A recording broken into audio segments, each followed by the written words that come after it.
On climate change, you've stated that you believe climate change is real and happening. How urgent is the need to address it, and how do we as a nation, as a world leader, do that on a large scale?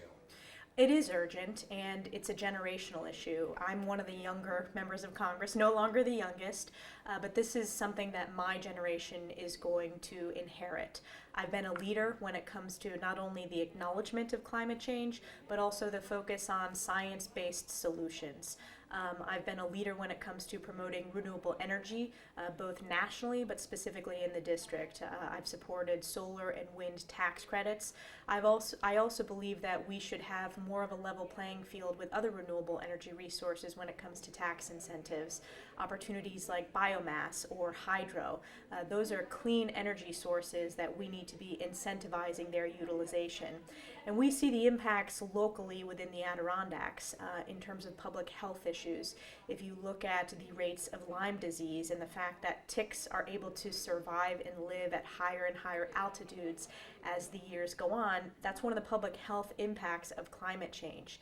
If you think about our seasonal recreation, so for example, our skiers, I'm a skier, and the impact as we have shorter winters at facilities like Whiteface and Gore, that's a significant economic impact.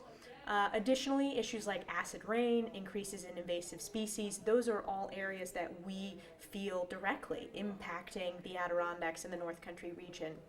In Congress, I've been an independent voice. I was one of the few members that crossed the aisle and opposed the president leaving the Paris Treaty.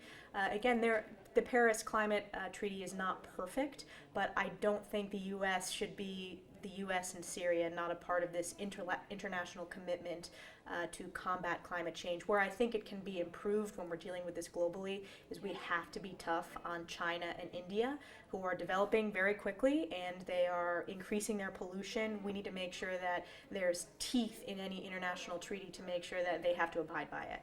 Do you hold out any hope of influencing the president or members of your party to change their position on this and support any action to address climate change?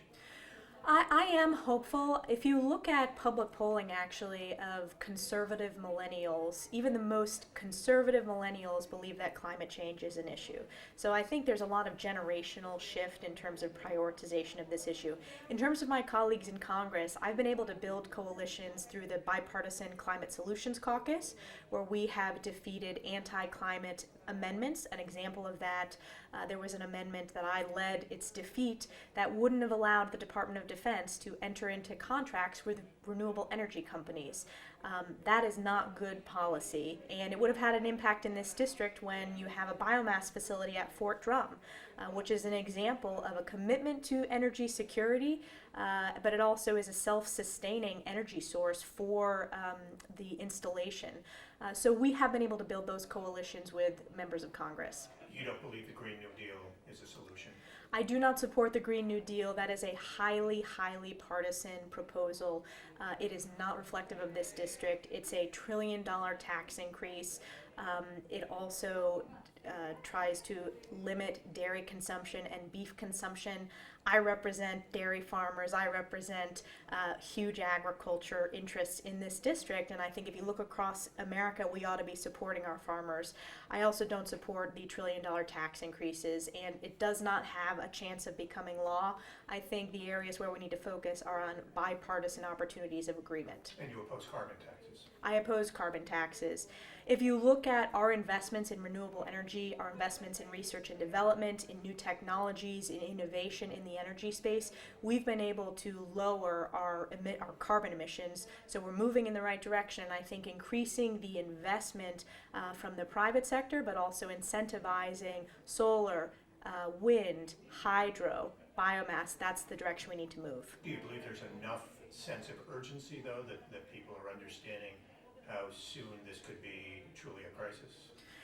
I think there is a significant sense of urgency. Again, I see it very generationally, and I hear it regionally from various stakeholders in the district, both Democrats and Republicans, who talk about the importance of dealing with climate change when it comes to our local economy.